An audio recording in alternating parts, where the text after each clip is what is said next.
Bien le bonsoir les Blaugrana, comment on se retrouve pour cette nouvelle vidéo actualité? Je préfère vous annoncer la couleur d'entrée de jeu. Aujourd'hui c'est léger pour le coup.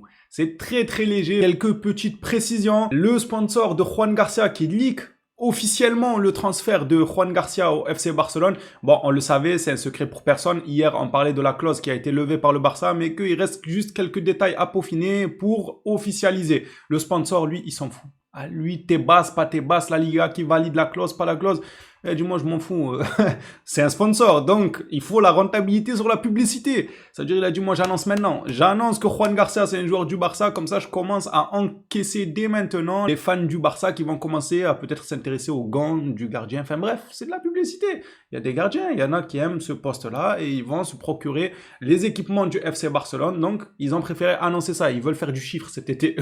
Ils en ont que faire que la Liga valide ou pas la clause. On va en discuter ensemble. N'oubliez pas le petit like, le petit abonnement et plongeons-nous dans cette actualité. On peut commencer par cette information qui nous vient de Fabrizio Romano. Bon, elle date quand même d'à peu près une vingtaine d'heures. L'Atlético Bilbao a proposé à Nico Williams un nouveau contrat incluant le salaire le plus élevé de l'histoire du club. Il ne sera pas non seulement le joueur le mieux payé du club, le mieux payé de l'histoire du... Je sais pas si on s'en rend compte. Ça veut dire qu'ils n'ont jamais déboursé un tel salaire pour quelqu'un. Ils sont prêts à le faire pour Nico Williams. S'il prolonge, sa clause libératoire passera logiquement aux alentours des 100 millions. Autant vous dire qu'il ne prolongera pas.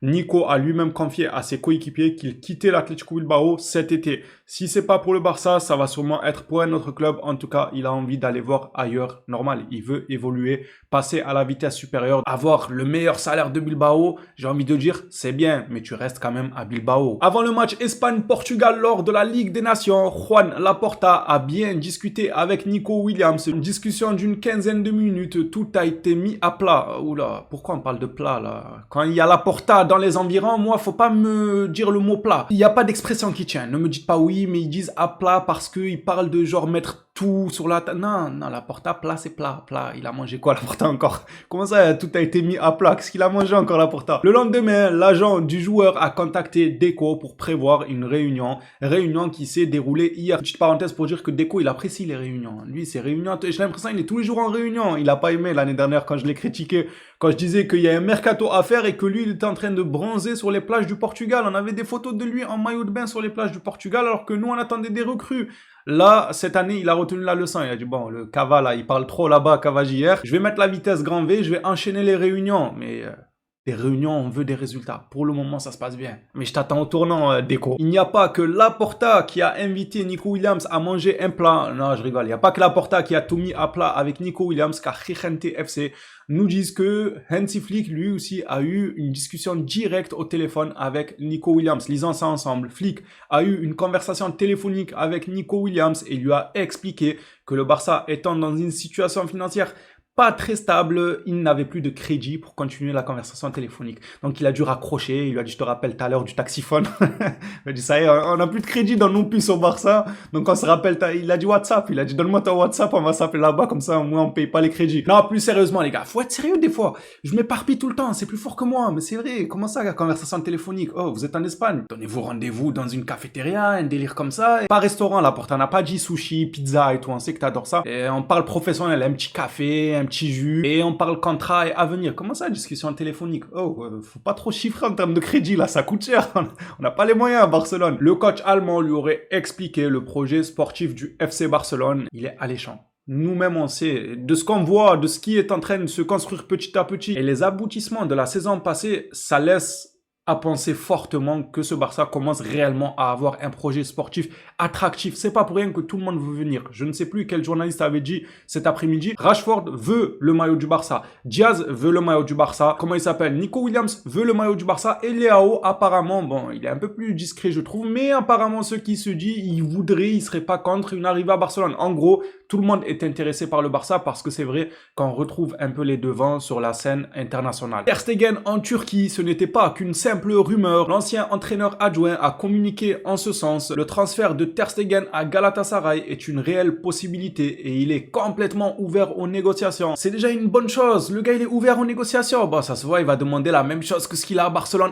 Approximativement, je pense, hein, connaissant le personnage, ça m'étonnerait qu'il divise par 2 ou par 3 son salaire qu'il doit avoir à Barcelone, sinon il va aller au bras de fer avec Barcelone.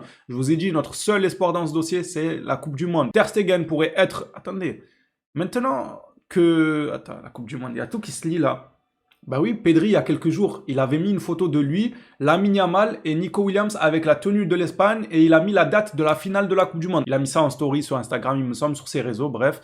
En gros, il dit rendez-vous à la finale de la Coupe du Monde. Mais en vrai, il y a un message caché. Mais ça veut dire que ce trio-là sera à Barcelone et de Barcelone, ils iront en Coupe du Monde. C'est bon, les gars, c'est cohérent, je vous promets. Hier, en plus, lorsque cette nouvelle est sortie, comme quoi il y a eu une réunion entre Deco et l'agent de Nico Williams, Lamine Yamal a directement posté une story avec Nico à ses côtés en Espagne. Est-ce que c'est un hasard? Genre, pourquoi ce jour-là? Pourquoi au moment où il y a les informations comme quoi il y a une réunion et tout, ça se voit que Lamine Yamal et Pedri en amont, ils sont en train de pousser pour ramener Nico Williams dans l'équipe. Ils font un travail monstrueux et maintenant, moi, il y a tout qui se lit dans ma tête parce que je pensais que c'était juste une photo anodine de Pedri qui partage sur ses réseaux en donnant rendez-vous aux supporters espagnols lors de la finale de la Coupe du Monde. Mais en fait, oui, c'est un fait, mais il y a quand même un message à déchiffrer derrière. Il veut ce trio-là à Barcelone et ce trio ira directement en Coupe du Monde. Continuons sur Ter Stegen. Ter Stegen pourrait être... Oh, j'ai la flemme, je vous mens pas. Il part, s'il te plaît. Déjà, pourquoi il parle autant? C'est Ter Stegen, c'est bon. Dites-nous Ter Stegen, oui, non, et on passe à autre... Ça y est, j'ai plus envie de lire. Voilà. Ah, j'ai pas envie de lire. C'est trop lent. Qu'est-ce qu'il a de beau à nous raconter encore sur Ter Stegen? Ter Stegen pourrait être le remplaçant idéal de Muslera. Oui, ça ne nous regarde pas. C'est le remplaçant idéal de tout le monde. Tant que c'est pas au Barça, c'est l'idéal. C'est un gardien expérimenté, mais je ne sais pas si Flick le laissera partir. Oh, t'en fais pas, il va le laisser partir. Mais si Galatasaray prend la situation au sérieux, pourquoi pas? Si Barcelone accepte, l'accord pourrait être conclu. Oui, bon, c'est bon, Captain Obvious. Si le coach veut le laisser partir, si Barcelone accepte, si Galatasaray se met au sérieux, oui, t'es en train de nous dire un peu le schéma classique d'un transfert. Aux dernières nouvelles, de ce que je sais, pour qu'un joueur signe dans un club, il faut que le club le veut, il faut que le coach le lâche, il faut que le club qui achète soit OK pour l'achat. Enfin, il est en train de nous expliquer un schéma d'un transfert. Frérot, dis-nous du concret. Tu l'as acheté ou pas? Tu lui as dit de venir faire une greffe pour les cheveux et tout. Bon, il a déjà fait, lui. D'ailleurs, Ter Stegen, il s'est mis bien avec sa petite greffe des cheveux. J'avoue qu'elle est plutôt réussie. Bref, ce sera le seul compliment qu'il aura de ma part, celui-ci. Non, en vrai, les gars... C'est super, passer à la vitesse grand V, l'histoire des Galatasaray, Turquie, tout ça, parce que là, il nous explique rien de beau. Moi, me dire que il se fera si le Barça veut, si Flick le lâche, si Galatasaray se met sérieusement.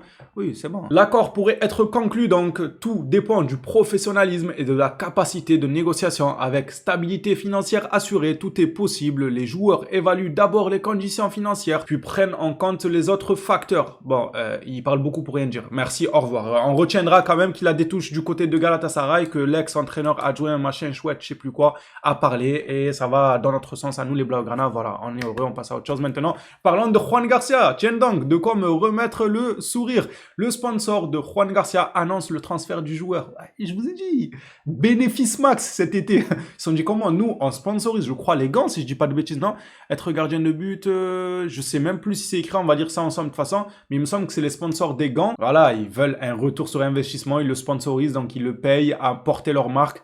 Ils veulent que les gens qui suivent leur marque sachent directement qu'ils ont un joueur engagé dans un grand club. N'ont pas hésité à balancer que c'est officiel. Être gardien de but, c'est bien plus que la simple passion du football. Tout prend son sens quand le cri du but est étouffé. C'est quoi? C'est une poésie? On fait quoi? On est à l'école. Aujourd'hui, tu montres pourquoi tu es né, pour voler sans aile. Ah bon? Ok. Félicitations pour ce grand saut. Ah, ça j'aime bien. Non, ils ont raison de faire des poésies. Félicitations pour ce grand saut. C'est technique celle-là. Parce que gardien, il fait des sauts, il saute là, il a fait un grand saut d'un petit club à un grand club. Vous voyez la métaphore? Oui, il faut un peu de philosophie, un peu dans les vidéos actualité, ça ferait pas de mal. Juste en dessous de cette image, je n'ai pas pu la prendre dans son entièreté parce qu'elle était bien longue l'image. J'ai pas compris. On dirait elle était en 1 milliard fois 1 milliard. J'ai pas trop compris en quelle dimension elle était l'image, mais elle était longue. J'ai pas pu. Juste en bas de Juan Garcia que vous voyez sous vos yeux, il y a écrit Juan Garcia Blaugrana. Ils sont pas allés avec des pincettes, les mecs. Ils t'ont mis les couleurs du Barça. Ils t'ont dit, il a fait un grand saut dans un nouveau club. Et ils ont écrit Juan Garcia Blaugrana, c'est bon. Ils ont fait le travail du club avant nous. Bon, moi, je m'en fous, perso. Tant que c'est un joueur du Barça, franchement, que ce soit le Barça qui l'annonce, ou son coiffeur, ou son boucher, ça me dérange pas, moi. Tant qu'il l'a annoncé, c'est bon. Pour terminer cette vidéo actualité, malgré les touches que le Barça commence à reconstruire avec Nico Williams, quant à un transfert, apparemment, le plan A reste quand même Luis Diaz, parce que Deco, c'est sa priorité. Après, si jamais il échoue dans ce dossier, que Liverpool ne veut pas négocier en dessous des 80 millions, ils iront sur Nico Williams. Je vous l'ai dit hier, est-ce que le Barça n'a pas justement rallumé les mèches avec Nico Williams dans le but de faire baisser le prix de Luis Diaz qui reste la priorité de Barcelone? Peut-être. Je voyais ça en étant gros quand même de faire déplacer un agent parce qu'il s'était placé pour la rencontre avec Deco, Laporta. Je me suis dit, ils vont quand même pas aller dans du bluff envers Nico Williams pour faire baisser le prix à Liverpool en faisant déplacer l'agent. Mais après, je me suis rappelé que Laporta, il adore faire des restaurants avec les agents. Oh, ça date pas d'aujourd'hui.